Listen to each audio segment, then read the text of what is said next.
Good evening. Welcome to PoliticIt podcast. Tonight we have Carson Jorgensen.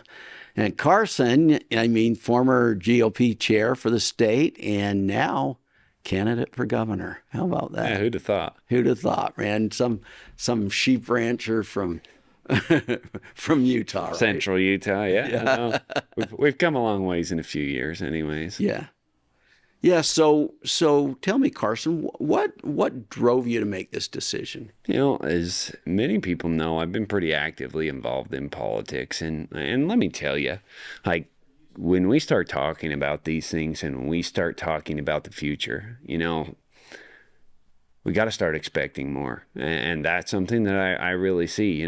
Good enough is not good enough, and we have to start addressing the small things, the things that really need to be talked about, and that's somewhere where I think we're losing it. When you talk about education and the budget and taxes, there's just small nuances within all of those that are really going to matter, and we seem to ignore all of those. So what can you do for the state that you don't think other people can? That's a great question. And the truth of the matter is, it's time we stand up for what we believe. We don't elect Republican governors to walk down the middle of the road. We elect Republican governors for conservative principles. And I think that's why that is important. And when you start talking about conservative principles and we start digging into the budget, let's talk about fiscal conservancy. Let's talk about what we believe. Because as we've seen, the budget over the last 10 years has doubled. And the population's only increased about 12%. And to me, that's a problem. When spending is outrunning our population growth and you see small budget shortfalls, we're starting to get into a place where we should be concerned. And you look at education, you look at where we're at in education and the jobs that need to be filled that we're not actually filling. We're in a tough spot. And those are things that need attention, and they need it right now. Interesting. So why you though, Carson? I have a reputation for doing what's right regardless of the consequences, and I believe that that's something that is a rarity in politics, and that comes from the way I was raised and the way that I believe and the lens at which I view politics through, because it's not about a political answer. What I'm about, if I left politics today, and it wouldn't hurt my feelings, because I don't need it to define me, but I do it because it matters, and it matters to people around us. And those people around us, they're the ones dealing with the consequences. And that's why I got it. And that's why me, at this time, again, it's time we stop towing the line, and it's time we draw a line in the sand. And that's something that I'm willing to do. So what issues do you think you can draw the line on that haven't been? Yeah. So let's talk about the budget for a minute. That's okay. A big one to me right now, because I think it's really important. Because when you look at the budget and you look at what we're spending on, and it ties into education, we keep taking federal money, and some of our tax cuts within the state are replaced by federal money that's coming from Washington, D.C. We're taxed here, we send it to D.C., and it comes back to us with all these strings attached. And these strings are not good, and they come with things that don't align with Utah values. When you look at education, prime example, when you look at our education system, last time I checked, it was between 9 and 11% of our public education funding comes from the federal government. Are the strings that come with that worth that 9%? And that's a question I want to pose to others. Do you think that 9% budget is worth everything we're getting from the federal government? All of the garbage that has ended up in our public schools that comes directly from the federal government, is it worth that 9%? Or do we take a step back and say, you know what? We're willing to put a little bit more in to have that control over our public schools, to decide what we, as Utahns, what our values are and what we want to teach our children. And I think that's an important distinction to draw. So Central Utah values are different than Salt Lake City values, you're saying? No, I don't think so. I think they're just Utah values. The things that we believe that have built our state to what it is now are what are going to drive us to the future. And I think deep down, we all know that. And as we continue to push for those values and fight for those things, as I've seen you fight for in the Senate, those are the things that are super important to us. And you've been at the front of many of those fights that have crept their way into our public education. And we have to say enough is enough and decide what it means to us. So what other things affect Central Utah that you think haven't been addressed by our governor or any any governor. Yeah. One thing in particular that's huge is water. I mean, you look at my town in particular, they had to halt building permits because there's not enough drinking water to continue for the town to grow. In Utah, we don't necessarily have a water problem. We have a water storage problem. I mean, you look at last year with record snowfall, we stored what we could, but we don't have adequate storage for these small towns in central Utah. That is huge, but you look at anywhere. I was just having a conversation with someone from Park City. They're in the same boat. They don't have enough water to continue to expand until, we see these investments in infrastructure and we hear all this money that's being spent towards these water projects. What are we getting for our money? We're not seeing. The proof is not in the pudding. We are not seeing the return on our investment for the money that's being spent on these things. And Mount Pleasant is a prime example. We have the water. We own water. There's a 100-year-old decree that limits us from storing the water that we own for more than 48 hours. What happens is that water then runs down the river, runs out into the sphere, sinks out past Delta, and dries up in the desert. We're not able to store that water, but we cannot cut through the red tape to allow us to store that water for the year. What would you do to change that? We've got to cut the red tape, turn it back to private industry, let the private sector take it over, but get the government out of the way. Interesting. So what are some of the other kitchen table issues, let's say, down at Mount Pleasant? There's so many that it's hard, but public lands is a huge one. And the access to those public lands that are controlled by the federal government, the resource extraction, those all, our small towns depend on those. And we have to take the fight to the Fed at some point and say, you know what, our cities, our towns, these rural Utahns, they depend on the land. And the more that the federal government continues to crack down on that land, the more we suffer. And so we have to put ourselves into a place where we push back against the federal government and say, you know what, these are our lands. This is in Utah. I think it was Reagan who said that the government 3,000 miles away knows better how to run what's in your backyard than you do. And that's not the truth. And so we need to fight for our ability to manage these public lands how we as Utahns see fit. And that's going to be a big problem in the future if we don't deal with it now, because we need it for growth. We need it for jobs. We need it for all of these things.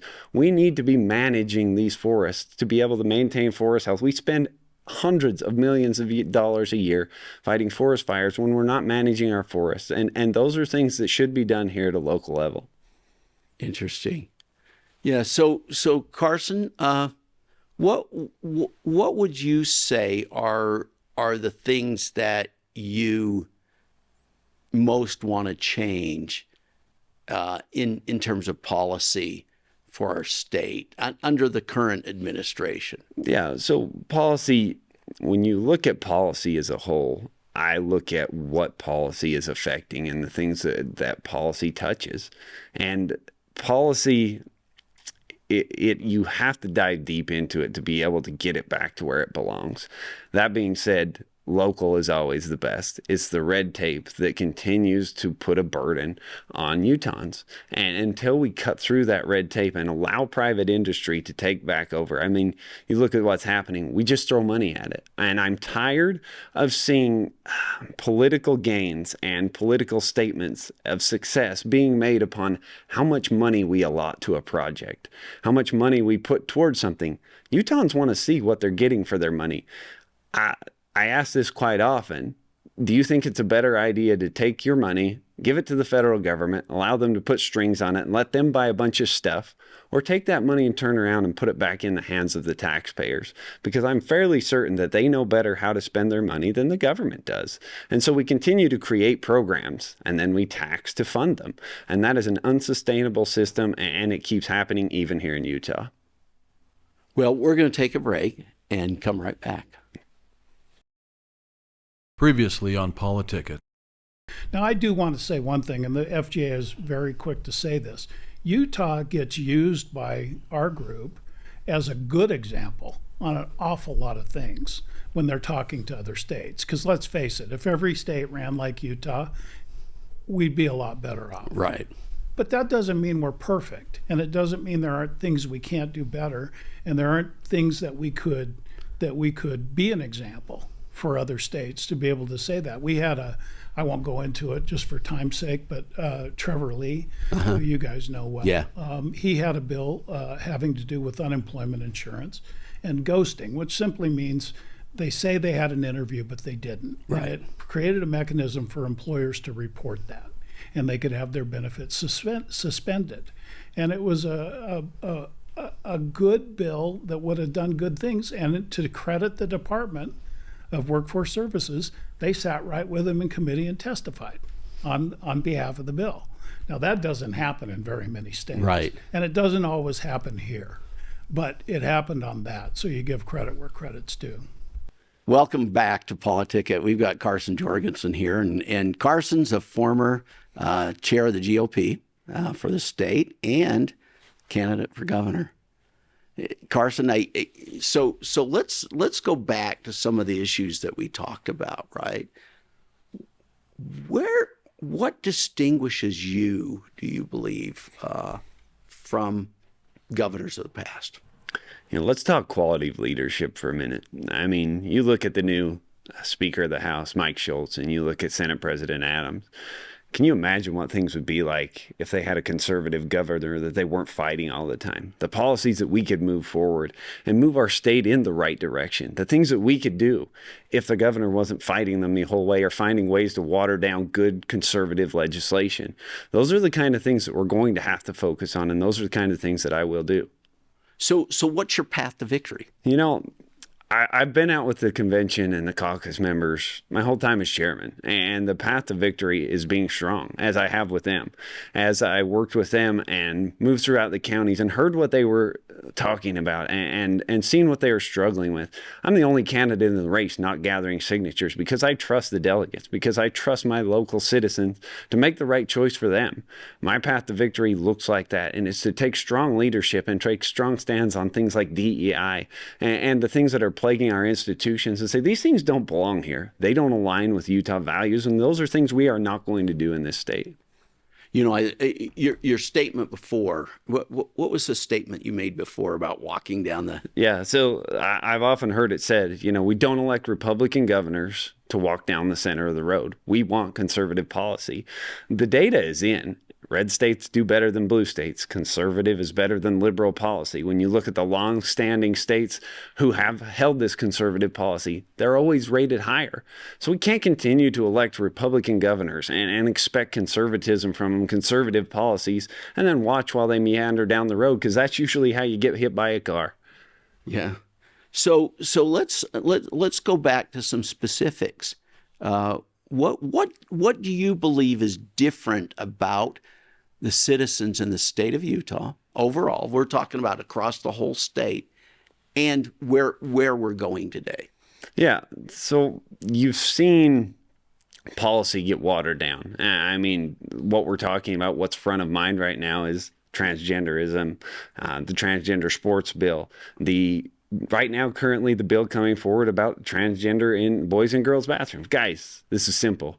It's one of those things. These are young children that we're working these things in. These don't align with Utah values. It's not hard to say that boys shouldn't be playing girls' sports or that they shouldn't be having these surgeries that are irreversible before the age of 18. These kids cannot legally consent to anything until the age of 18, but we're going to let them make massive changes to their body that they'll never come for. That's not compassion. People can claim that this is compassion. That's not compassion. That is letting people make a grievous mistake that they're going to regret the rest of their life. Those are the lives that we need to be protecting. Those are the most vulnerable among us, and we must continue. But the fact that these things are getting watered down or these things are being made light of is not a Utah value, and it's not something we need to continue to follow. So what about grown adults that want to take these paths? I mean, if you're a grown adult, you do your thing. That's not the government's job to tell you one thing or another. If you want to go down that path, by all means. If you're a consenting adult, you know the risk. By all means, live your life, but that's not for the government to tell you what to do. But as far as children go, we have to protect those children, and the most vulnerable among us are those children. Until we take that strong stand, we're sending a message to our kids that they don't matter and that we're not worried about them. And absolutely we are, because they are the future of this state. Carson, what's your plan? How are you going to get this message out? Again, it comes from my background. I was raised doing hard things, working the ranch. Didn't matter if it was rain or shine. It didn't matter if it was cold or snow. And you always had to go out animals need fed, things need done. That work ethic that gets us to that point is what's going to continue to drive this policy and what's going to put me ahead when I'm able to say, you know what, we're going to do these things. They have to be done regardless of what happens. And I want to put the question back on people. How do you feel it would be if we followed these strong conservative points? If we didn't weaken on the things that we believe, what message is that sending the federal government? That we as Utahns, we have a say in what's happening in our lives. Sometimes I feel like I've almost lost faith in what the federal government is doing. It's become too big and nothing ever happens. But when you look to the states and you look at how we shut this down, people ask me all the time, well, how do we stop the Fed? How do we stop the runaway budget? We stop it by the governors in these states standing up and saying, you know what? I represent the people here in this state. And you're not representing my people and you're taking more than you're giving. And I'm going to stand up for them because that's what's right.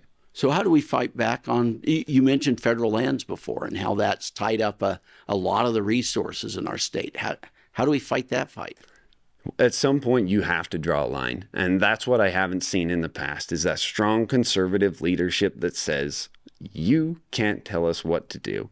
And those are the things that we have to stand on. And that is the principle that we have to stand on every issue. But the problem is we continue to take this federal money. We send it again to D.C., comes back with all these strings attached. And they make us jump through hoops to take back the own money that's ours. And until we find a way to separate those things, we're going to continue to be beholden to them. But as we cut those ties and as we are able to better stand on our own, we're no longer beholden to them. And that's where we start. But it all comes back to leadership. It all comes back to somebody who's willing to take a stand, big things, small things, on what's right, and those conservative principles that we as Utahns believe in, and the things that have made Utah what it is today and what it will be going forward.